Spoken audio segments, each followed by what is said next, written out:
trouble on the line. The museum people were as good as their word. Thomas went at once into the workshop, where his buffer beam was soon straightened and a new buffer bolted on. In the workshop was a green engine like Flying Scotsman, but smaller. He was called Green Arrow. "My brothers and I were built to run fast goods trains," he said, "but we did it so well that they let us pull expresses too in the end. Now I'm the only one of my sort left."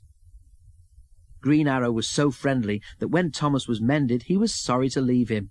But back at the great railway show he was thrilled to see instead one of Stepney's brothers, Box Hill, an engine he remembered from the old days. Thomas was moved to a special position.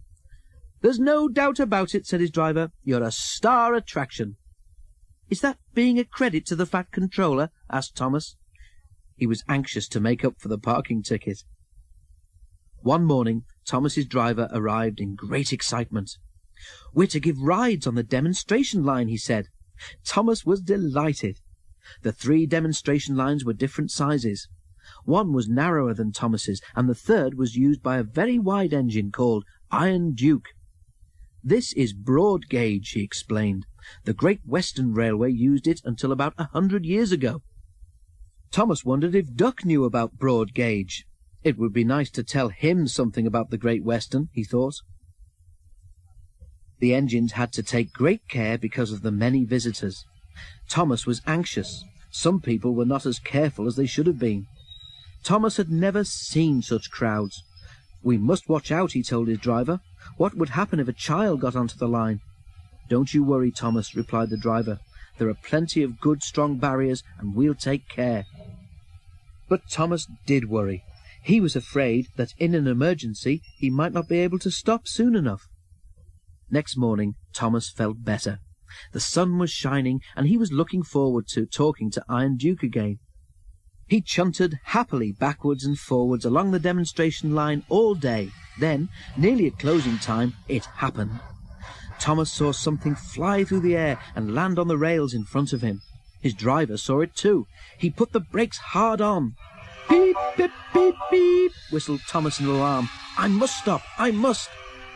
Thomas shuddered to a halt, and a great cloud of steam wheeshed noisily from his cylinder cocks. But he couldn't stop before he hit the bundle. It burst.